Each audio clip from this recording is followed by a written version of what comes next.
You're listening to the Get Out and Drive podcast with John, Custom Car Nerd Meyer, and Jason, Old Car Guy Carr. We'll be bringing you gearheads everything you never wanted to know about cars and why they should be on the road and not in your garage. Are you ready to get out and drive? Get those cars on the road October 2nd, 2022 to celebrate National Get Out and Drive Day. Visit nationalgetoutanddriveday.com for more info. Get Out and Drive podcast live at SEMA 2021 with these clowns. Let me know when we're going live. I don't want to do this, but you No, it's live. It's now. It's live. Hey, we're coming to you from seriously. SEMA 2021 here. Yes, exactly. Okay. Cleveland Power and Performance. See this here? Cleveland Power and Performance. There, yeah, that's them guys there. I know you guys have seen him in a Hellcat that has no roof. I know it. If you haven't, then I don't know what dark corners lived. of the internet you've been exploring. Yeah, you never lived. There's beautiful, delicious videos that we do that you could have been watching. And like Yes. John said, I hope you've seen them. Oh, yes. So you brought this sweet Bronco. 1979, kind of 2014 modulation Nice. of a Bronco. So Adam and a lot of the other guys in the shop did a ton of work to make this what it is. To blend it together, and I can say, you know, even the new mirrors added on, things like that, yes, it doesn't have a hokey look. Well, thank you. I think the addition of the large letters in the front, the headlights, the bumper tuck, all the mirrors, everything has brought cues from the new vehicle. Because it has a lot of the lines. We tightened up a ton of the lines from the 79 Bronco. Right. We wanted to make them nice and crisp because in 1979 they were not. They're, everything's loose. Utility vehicle that was barely put together. It's a farm truck. Yeah. So we did all that, but we wanted to make it, they didn't want it to just look on the exterior like a 79 Bronco, and that's it. So hence the lettering in the grille and the mirrors, which are from a 2020 Silverado. They're Chevy mirrors on the Chevy Ford mirrors truck. on a Ford. Yeah. And one other interesting part is those calipers right there. Yep. Those are from a Hellcat. So we do have some Dodge influence here. We have some Chevy influence, and obviously it's a Ford. Yeah. I see. Wow. Well, how much of this is new truck? How much of this is old truck, if you want to tell me? All right. So firewall, floorboard, at least the front section underneath the seats is 14 F-150. Okay. In the back, it's still Bronco, and it was blended together in between. Okay. As far as frame goes, the first about 5 feet of the frame where the front suspension, motor mount, all of that stuff is 14 F-150. Okay. We built a couple feet in front and 12 feet behind with a custom 4-link with the Panhard bar. Okay. We run Beltex shocks, springs, and we have a Beltec lift kit in the front for the 14 F-150. It is like a work of art underneath it. Like Adam's saying, he did a ton of work on this custom chassis that he made. It's totally beautiful. We have a ton of pictures on our website. John's been watching it. If you guys want to see them, we'll figure out how to get you to those pictures. There's the exhaust, the way the exhaust is ran, the way that the drive shaft loop has been made, the way that everything underneath there, the fuel tank design, it's beautiful. It's like super aesthetically pleasing underneath it, and Adam had a lot to do with that, and so did the other guys in the shop. Not just the paint and body. That's not like, there's so many focal points on the truck, and a lot of it is underneath. But, but underneath the truck is kind of its own entity, but outside is a 79, and then inside is back to that 14 F-150. One of my favorite views of this truck was before the body went on. Okay. When it was just the rolling frame, the motor, trans, suspension, just everything there, like in your face, and just to see all the craftsmanship that went into that, and all the ideas that you came up with and got to explore and got to really build on. I think that's like, I love the finished truck, but that's one of the memories of the truck, you know. I see it of the truck. Right, and I can see that, and I saw that when I was watching the build on Instagram and seeing how things were going. I like how the truck looks like a factory prototype-ish. Yeah, of what they would make nowadays. Yeah, shoulda, woulda, coulda. Big Bronco. Right, or for a big Bronco. Right. And it has the old cues on it, but it has new parts. Right. You know, and they're blended and put on the truck very well. It doesn't look like it's cut and paste. Yeah, no. And you guys did a fantastic job thank with you. it. Well, do you want to? We'll walk around, look at the interior. Let's take a look. the seats, the front seats, it's kind of complicated. The front seats are out of the 14 F-150. The rear seat is actually out of a Challenger, and some of the other stuff was custom made. But all of it is upholstered in-house, super high quality leather. You could smell it. It smells like a brand new car. Right. Like in the dealership. Yep. And I see the work with the new latches. Yeah. And how everything is soft close. Yep. And all these are new latches, and that's integrated into the old skin. Yep. Yeah. Or the shell, and I should say. Yeah. Right. So as many of the new amenities of a new truck to make it comfortable, like you said, that soft close stuff, try to incorporate as much of that as possible. The rear bumper, it has the backup sensors fit into it, backup camera. But does this have a top, or are you planning on? No, it has a top. It's back at the shop. We wanted to kind of showcase the interior. Oh, I can definitely see that. And not have to worry about lifting the top off, setting it somewhere or whatever. It's a heavy piece. It is big, but it is the same color as the roll bar is bolted to the frame. How it's attached? It's welded to the body, and then we have rocker tie-ins. Okay. So not only do we have solid aluminum body mounts, but we have rocker tie-ins that tie into the 6 locations where the roll cage attaches to the body. Wow. It looks fantastic. Hopefully we can get some pictures of the interior and look at the dash. Yeah. Come on, check it out. The dash is from the 14 as well? Oh, yeah. So the dash, if you look in it, it's like getting in the cockpit of a 2014 or whatever F-150. Right. And since we use the body harness and underhood harness and all that from this truck, it all still works. The nav works, the cluster works, all your information in the cluster works. Okay. Now this driveline here and interior started off life in a Tonka truck, 2014 Tonka Edition F-150. Okay. So that one came, when we bought it already had a Roush supercharged 5-liter. Okay. And a 6-speed automatic transmission. So it was a fairly rare donor to begin with. It was a pretty rare donor, and when we posted up for that we got it in, people wanted to buy it because they wanted to just straight up buy the truck. Right. And we're like, we're using it as a donor. It has the driveline. We're like, we know we could trust that Roush did their job when they put the blower on. Or whatever. For the upgrades and everything. And that's a no-brainer. Yeah. So it was a pretty unique truck to start off with, but we were able to. Yeah, since we did, it's not really a body swap, but it's a graft. It's a graft. We took the cowl and the floor pan in there. We were able to lay out all the harness, and if you've seen, John, that there's all these like intricate channels in the floor. Yes. That all the harness is routed and tucked in. It's almost like even under the carpet's like a work of art. You don't want to, when you're stepping in the back and you guys sit in the back, you don't want to lump your mess. Right, exactly. Yep. So it's like it's pretty cool how it's all routed. Stacked foam and putting channels in and all that stuff, and that's still incredible. accessible for. Still for servicing, right? And you can see here the new style door panel, or the new style latches integrated into the old door shell. Same with the handle, the touchpad. Yes.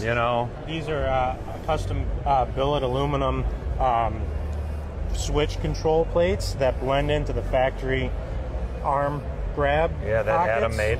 That's fantastic. Yeah, just a lot of little cool stuff like that unfortunately I don't have the skills to do, but we have people that do have the skill set to take a piece of metal that is nothing but a piece of metal and make it functional and something that fits.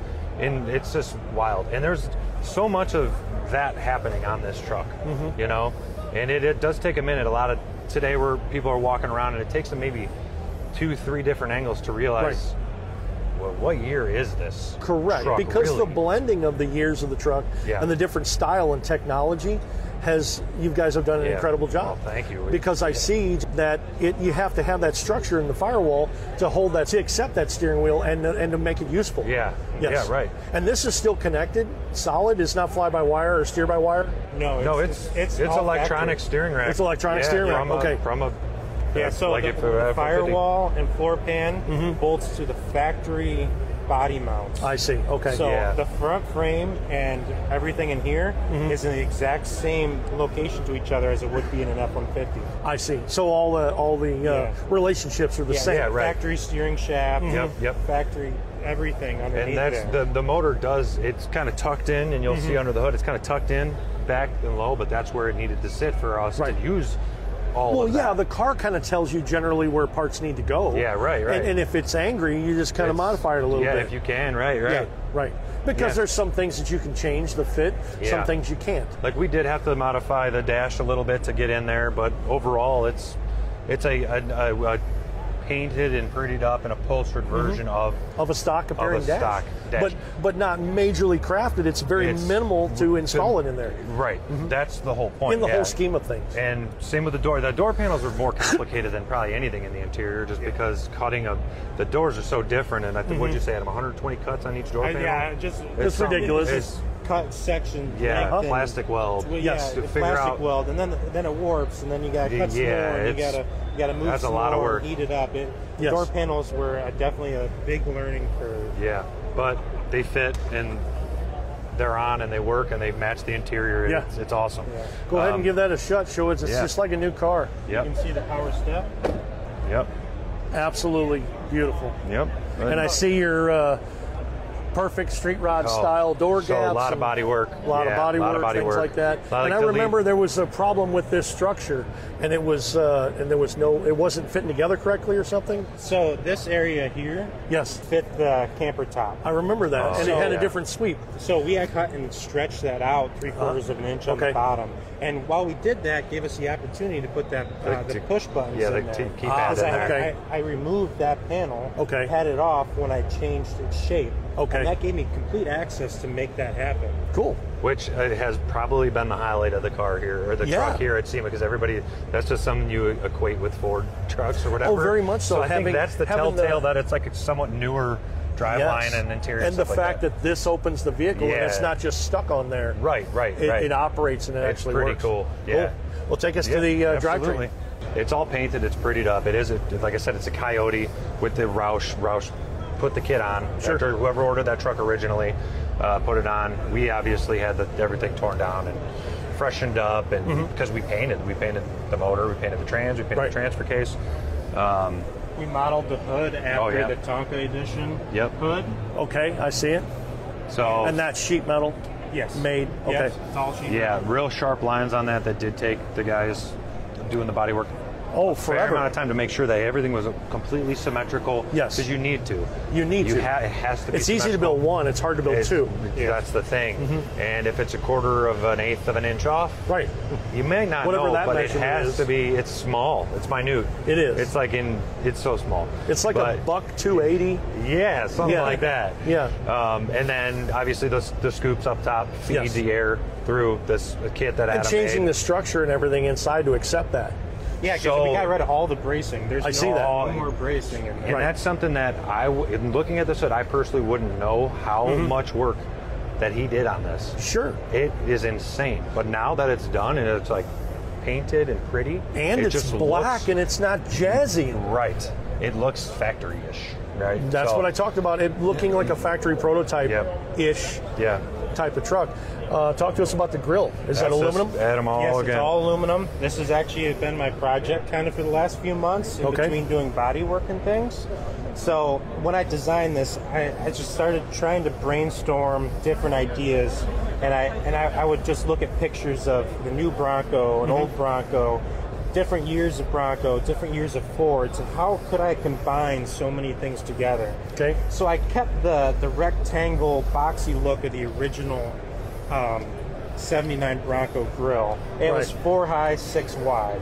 But then I looked at like some of the new grills for the newer Broncos, and I kind of got some inspiration because they said Bronco, independent letters down the middle, and they had 7 slots by 2 high on top and on bottom. Okay. And then like the Bronco 2 also had a 7 slot. And the 7 slot's pretty iconic with Wranglers and Hummer and a lot of other brands. So it kind of drew me to the 7 slots.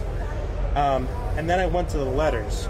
So Ford has these awesomely shaped letters. I see they're very faceted. They're very bold. Yeah, it's aggressive. It's cool. And one of the things the 79 Bronco had was Ford independently mounted across the front of the hood. Okay. So I took out, like, if you look at a newer F-150, the Ford's kind of a crossbar. Okay. They're not independently standing. It's all is it all one piece? The lettering's it's kind of like just all one piece, and then kind of built out from that. So I wanted to take those independently stood letters and make them the new bold Ford. Oh yeah. So and that's what makes, to me, it makes it look very new appearing. Yeah, this is the biggest part of the truck it's a giveaway type of thing. Like there's something going on with that's not something just a going on with 78, that 79 Bronco. Correct, and that's fantastic. We did do some. We sharpened up a lot of lines in the grill surround. Okay. To help meet up with like the sharp lines in the rest of the truck. Yeah. But there's really not too much going on here. We did have to channel the bottom of the grill insert so we could suck the bumper back a little bit. And we narrowed the bumper up a little bit in width. Okay. But there's really not too much change really up here. Right, but this is just a modified tin grill to accept the new parts. The minimalist attitude of the car is phenomenal. Well, you appreciated you noticed it, and you know that's cool. Because I mean, it does take a certain. It does, like, because not everything can be flashy. Not everything can scream. Sure. Some stuff needs to have like subtle flash, right? Yes. Like this little accent right here, and the aggressive nature of the lettering, but it's not too much. And, it's not garish at all. Yeah. It is just well built. And that's what we were going for. So for you to mention that before, we didn't talk about this. Sure. Internet, live internet, all you people out there thinking we had preconceived talks about this. No, he just noticed it, and that's what we were going for, and that's awesome. That's the whole point of doing this. And I've talked to my viewers about this, and listeners. The best both viewers and listeners viewers right today, yes.